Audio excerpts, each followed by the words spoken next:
Muito bem. Para compor a mesa de encerramento do Seminário Internacional O Trabalho e a Competitividade no Brasil e no Mundo, eu convido o vice-presidente da Confederação Nacional da Indústria e presidente do Conselho de Relações do Trabalho da CNI, senhor Alexandre Furlan.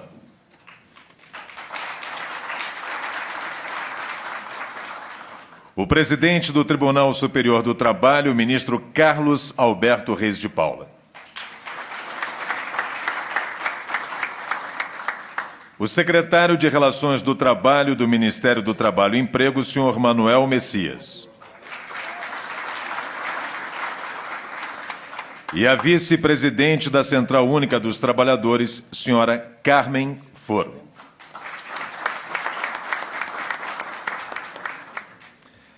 Eu passo a palavra agora ao secretário de Relações do Trabalho do Ministério do Trabalho e Emprego, senhor Manuel Messias. Boa tarde a todas e todos. Primeiro, eu gostaria de agradecer a oportunidade de estar nessa mesa aqui representando o ministro Manuel Dias.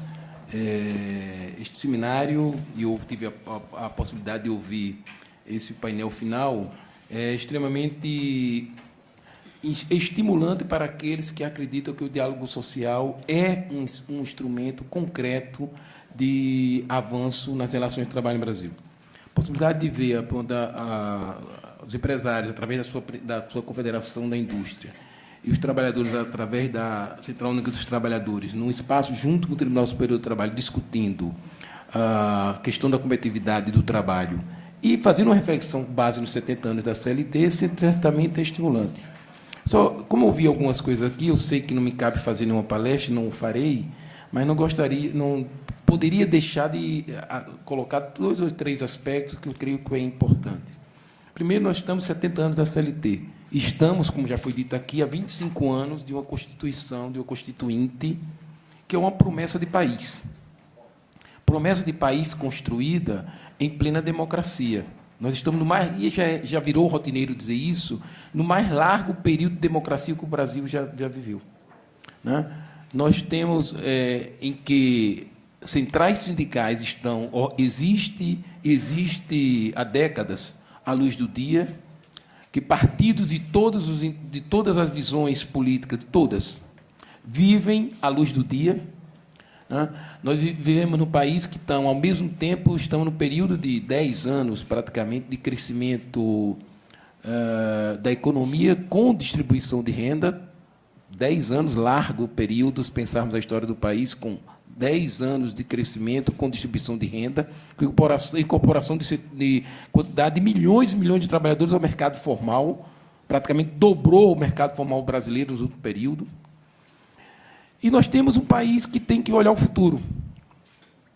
Qual o projeto do país que queremos construir daqui a 20, 30 anos, olhando este espaço das relações de trabalho? Qual a ambição do país?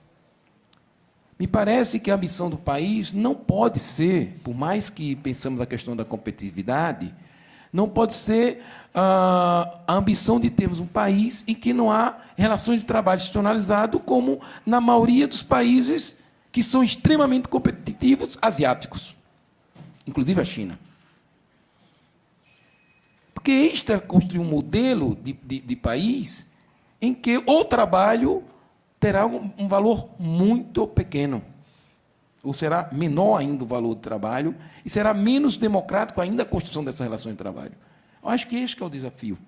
Por isso, o diálogo social é um instrumento importante. Eu estou tendo a oportunidade de estar presidindo o Conselho de Relações de Trabalho, do Ministério do Trabalho e Emprego, estou tendo a oportunidade de estar coordenando, junto com o representante da Secretaria-Geral da Presidência, José Lopes Feijó, essa mesa quadripartite de terceirização, desafiante mesa, e não tenho dúvida de afirmar, como Eimar, representante da CUT, colocou aqui, qualquer que seja o resultado, nós estamos dando uma contribuição concreta para dizer que é possível construir leis através do diálogo social, que, apesar da democracia, a correlação de forças se refletir no Congresso ser democrático, do ponto de vista das relações de trabalho, nós temos que construir as legislações dialogando. Porque aí, nós ao construir as relações de trabalho, nós estamos pensando só a correlação de força deste momento. Nós tentamos colar a correlação de força na sociedade deste momento com o projeto ambicioso que nós devemos ter para o país. Não podia deixar de colocar esse aspecto. É óbvio que cada um vê o mundo é aquilo que cada um vê e sente. É impossível pensar que os trabalhadores, os representantes dos trabalhadores, veem o mundo da mesma forma que os empresários, representantes dos empresários. Porque o mundo é aquilo que cada um vê e sente. E nós não temos dúvida de pensar que, vendo o Brasil de onde estamos vendo hoje, apesar de todos os avanços, este é um país que ainda não entregou a promessa que fez há 25 anos atrás.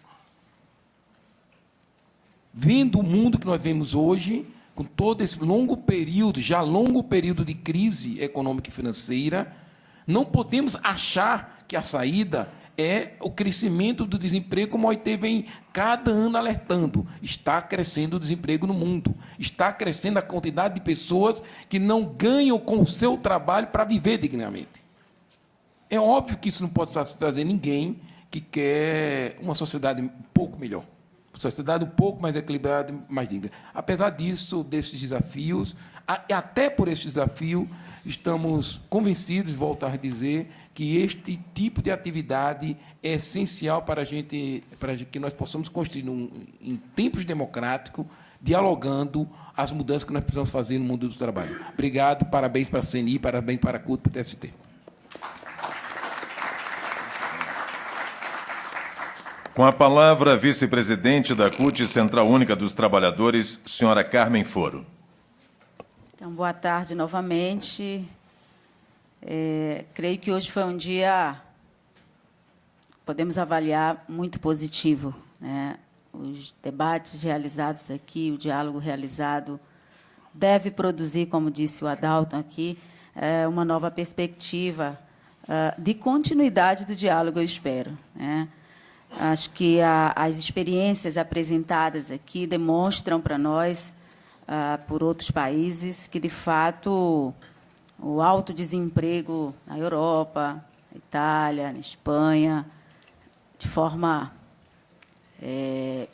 bastante diferente do que o Brasil vive hoje, nos coloca para fazer a reflexão, de fato, de que a crise econômica causada pela alta desregulação dos sistemas financeiros e econômicos é a real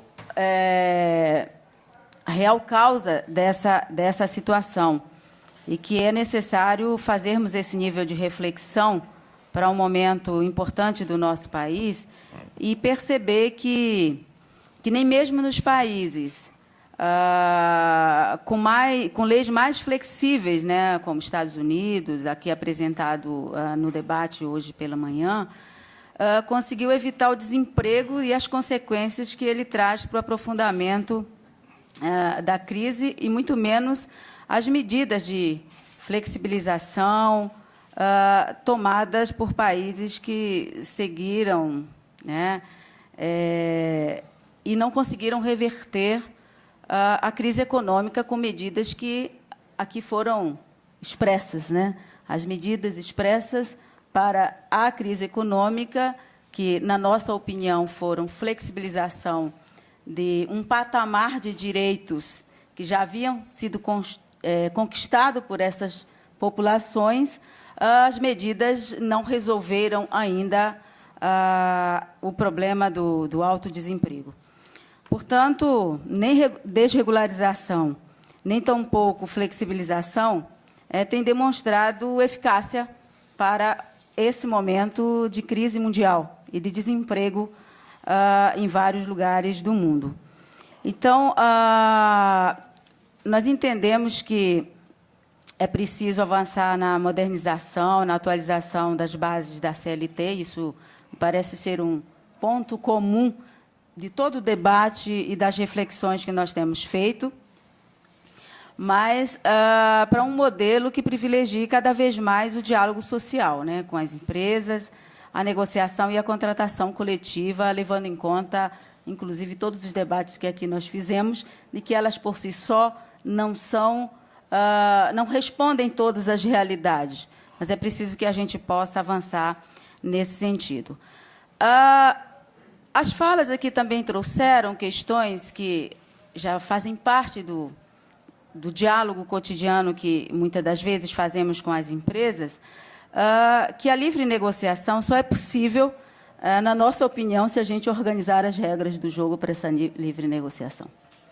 Quando eu coloco isso, eu lembro, eu que sou uma militante feminista, lembro quando a gente faz o debate de que as mulheres têm direitos iguais, mas as condições não são iguais para que a gente possa estar nos espaços de poder. Se a gente está falando de livre negociação, nós não podemos não acertar em que regras fazemos essa livre negociação se patrão e empregado têm condições absolutamente diferenciadas. Então, é preciso que a gente, antes de avançar para esse caminho, a gente possa acertar quais são as regras do jogo, num processo de diálogo que nos leve à institucionalização desse diálogo positivamente, pensando na perspectiva que falávamos desde o início desse debate importante, de que nós precisamos olhar os 70 anos da CLT, mas sair dessa reflexão num patamar de avanços, num patamar de saltos qualitativos na perspectiva de um desenvolvimento do país, mas com saltos qualitativos, né? Mas, infelizmente, o tema da organização por local do trabalho, que eu considero como uma regra que poderia estar colocada, né, ainda é um grande tabu quando a gente fala e dialoga com as empresas o tema da organização por local do trabalho como uma saída importante, como regra para um diálogo, se a gente quer fazer mais aprofundado. E, por isso, eu acho que é possível diminuirmos consideravelmente a judicialização dos conflitos trabalhistas, que, pelo que foi, pelas informações, é mais de 3 milhões de processos. Fiz um conjunto de apontamentos aqui que seriam significativos para a gente fazer, a partir desse diálogo hoje aqui, meio que chamando para um desafio a CNI dos diálogos futuros, né? Por que não iniciarmos, a partir deste seminário, a exercitar o diálogo de negociação direta, como já havia colocado aqui, entre empresários, as centrais sindicais, para chegar a propostas comuns que balizem a livre negociação e a organização sindical a partir dos locais de trabalho. Esse é um desafio que a Central Única dos Trabalhadores entende ser fundamental, se abrir para fazer essa discussão e abrir novos caminhos para que, de fato, esse diálogo seja frutífero. Acho que, se quisermos e estarmos dispostos a abrir esse debate, nós entendemos que ela possa resultar em propostas concretas para os nossos legisladores, bem como para discutir a negociação com outras organizações patronais, como também com as centrais sindicais. Acho que essa é a pista importante que nós entendemos ser um salto qualitativo para o momento, obviamente que tem um conjunto de outras questões. Os debates de hoje foram riquíssimos e, como disse alguns palestrantes aqui, e a própria mediadora aqui do debate, houve uma salada de temas muitíssimos importantes e que, de fato, nós precisávamos aprofundar e ir construindo, a partir desse diálogo fundamental e importante, iniciado aqui, construir novos caminhos. A Central Única dos Trabalhadores agradece o momento desse debate, acha fundamental essa possibilidade de diálogo que aconteceu aqui hoje, o TST, a CNI, a CUT, imagino que outras centrais, a UGT, que estava prevista estar aqui, não sei as razões por que não veio, mas acho que esse diálogo apontará caminhos muito importantes para um momento novo que o nosso país vive e os desafios que estão colocados. Muito obrigada.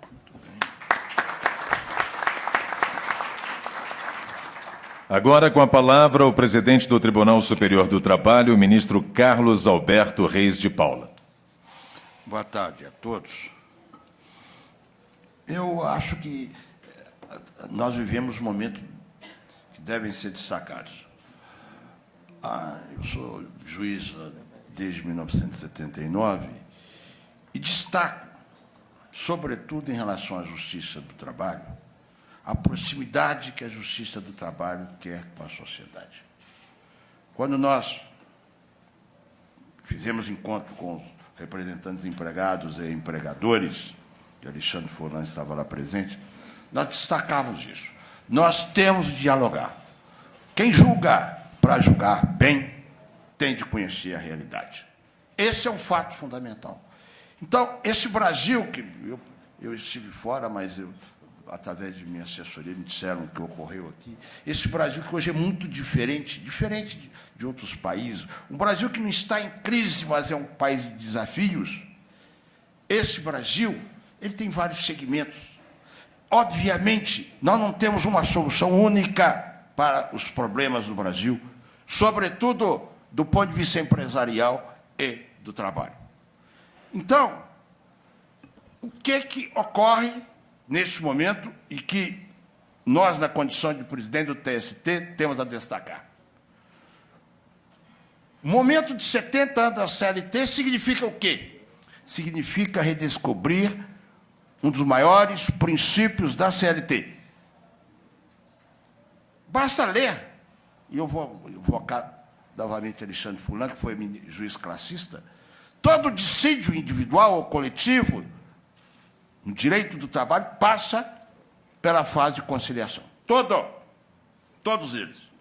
E a negociação coletiva, de que os senhores andam um pouco assustados, acham que o Tribunal Superior do Trabalho não quer que os senhores negociem, a negociação coletiva é o melhor caminho.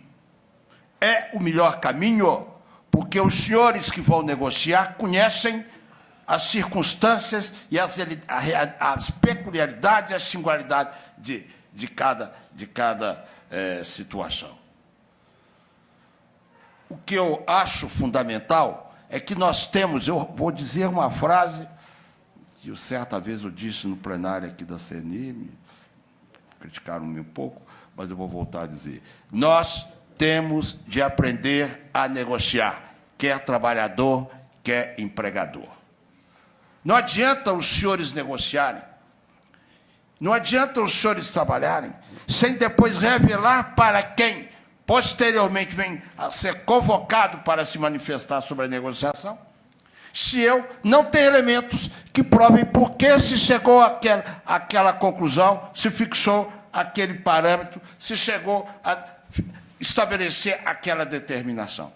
É necessário que até na negociação coletiva, sobretudo na nossa vocação de sempre ir ao Poder Judiciário, é necessário que os senhores estabeleçam nos instrumentos de negociação por que determinado direito trabalhista foi negociado naquele aspecto. Qual foi a compensação? Porque é importante se dizer, é fundamental se dizer que os direitos trabalhistas não são todos irrenunciáveis. O que é irrenunciável? Olha, essas perguntas, elas podem se materializar de vários jeitos. A forma mais simples, só para a reflexão dos senhores, eu diria: basta os senhores pensarem, se fosse empregado, se perdesse esse direito, você se sentiria o menor como trabalhador. Se os senhores adotarem esse critério, os senhores vão ver que há direitos que realmente não podem ser negociados, porque eles vão aviltar o trabalho. Aliás, já que esse dia foi um dia de interrogações, eu continuo a me interrogar.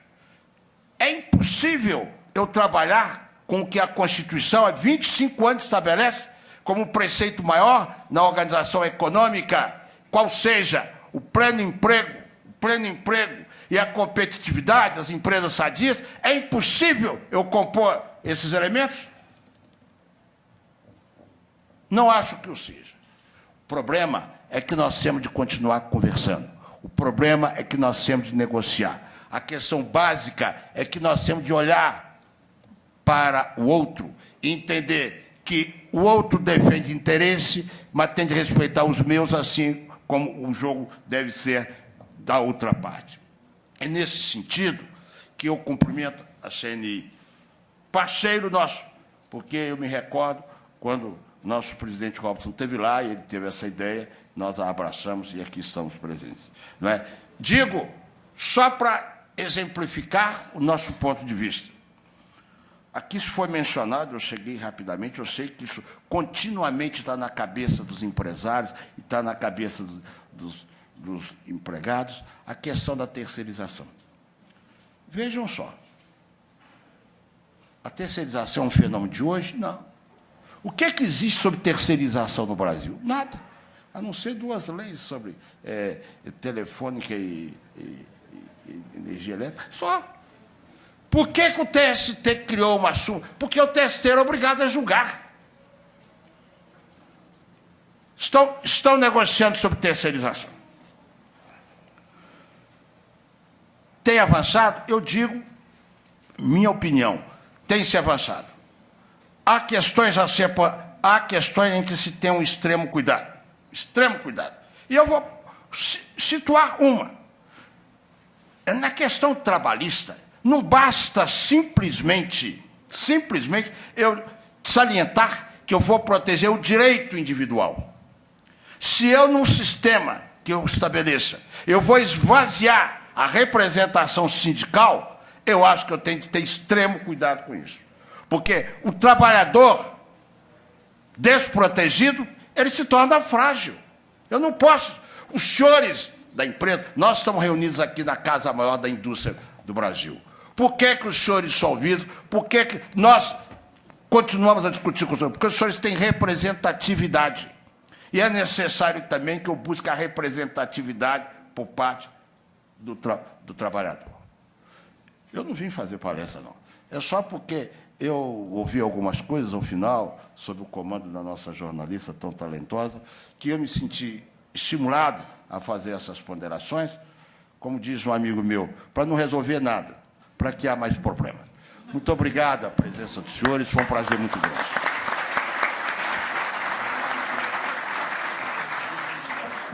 Para encerrar este seminário internacional, eu passo a palavra ao vice-presidente da Confederação Nacional da Indústria, senhor Alexandre Furlan. Bom, obrigado. Ministro Carlos Alberto, se o senhor chegou agora há pouco e já se sentiu assim, imagina eu. E eu até escrevi algumas coisas aqui, como uma mensagem final da nossa entidade, e escrevi, ministro, porque meus pares aqui, meus colegas, sempre dizem que eu sou muito impulsivo e, por vezes, eu falo coisas sem pensar, que às vezes depois me arrependo ou não. Mas não vou correr esse risco, então, de impulsivamente dizer tudo aquilo que eventualmente eu pense, mas, antes de mais nada, agradecer muito ao TST, agradecer muito à CUT,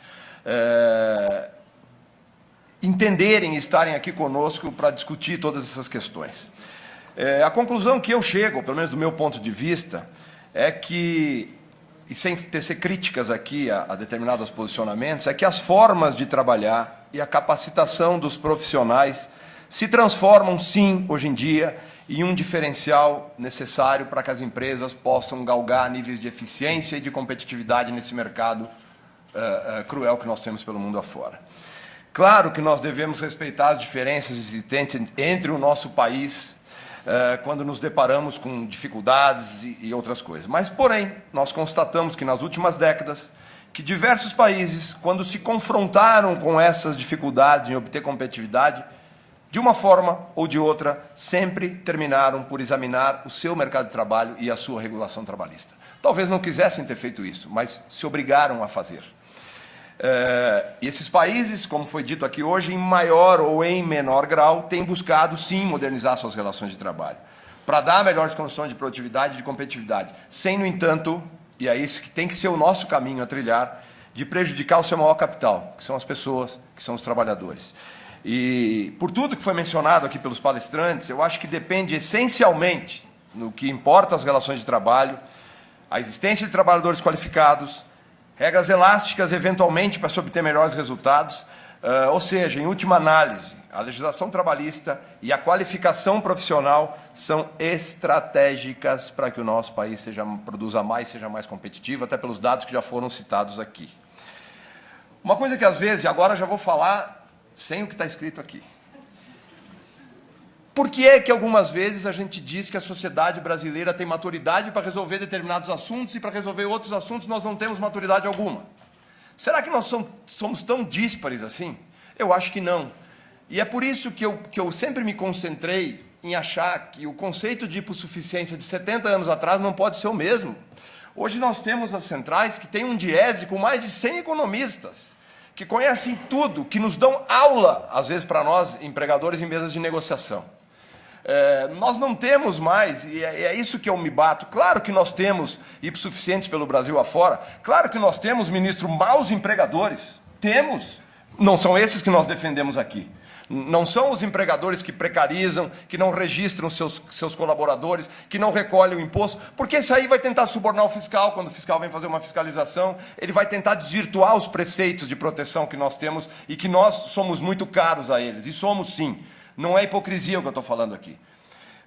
Mas, então, assim, a nossa ideia, enquanto empresários, não é tensionar as relações de trabalho. Pelo contrário, é destensioná-las, é buscar um diálogo, como foi dito pelo Messias aqui, um diálogo efetivo, um diálogo, como eu já disse hoje de manhã, um diálogo transparente, um diálogo objetivo, um diálogo claro, sem enganações.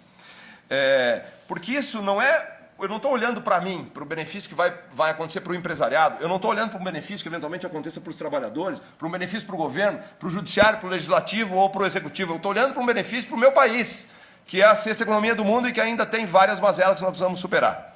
Então, eu acredito sim, como foi dito aqui também pela Carmen, a gente pode emular muitas coisas, a gente pode ter várias ilações do que está acontecendo aqui, mas nós estamos nos abrindo para o diálogo, que é importante. E agora sim, eu não podia deixar de falar sobre isso. Uma última observação relacionada àquilo que o ministro Maurício Godinho Delgado falou aqui e que, de uma certa forma, desqualificou, no entender dele particular, o nosso projeto de terceirização.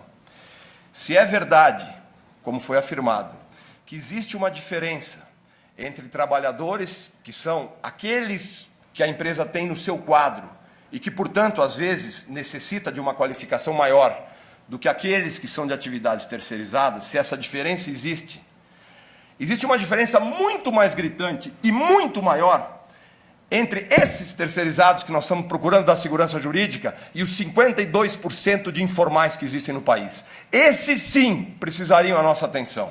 E não nós acharmos que um projeto de terceirização, que não é o melhor projeto, nem para nós e nem para as centrais sindicais, nem para os trabalhadores, mas que é um projeto que encontra guarida, eu acredito, numa necessidade, numa realidade que existe de terceirização e que nós precisaríamos nos preocupar muito mais com esses que estão, sim, na informalidade, estão fora da proteção da Seguridade Social, estão fora da proteção do direito de trabalho, estão fora da proteção do 13º, das férias, do salário, do fundo de garantia. Esses nós precisamos nos preocupar mais.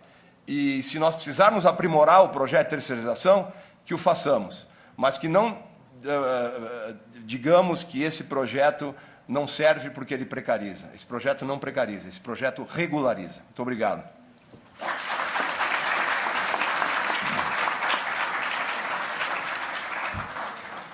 Em nome da CNI, agradecemos a participação de todos os senhores, de toda a plateia, de todos os senhores presentes a este seminário e os convidamos agora para um coquetel que será servido no foyer do auditório. Tenham todos uma boa tarde.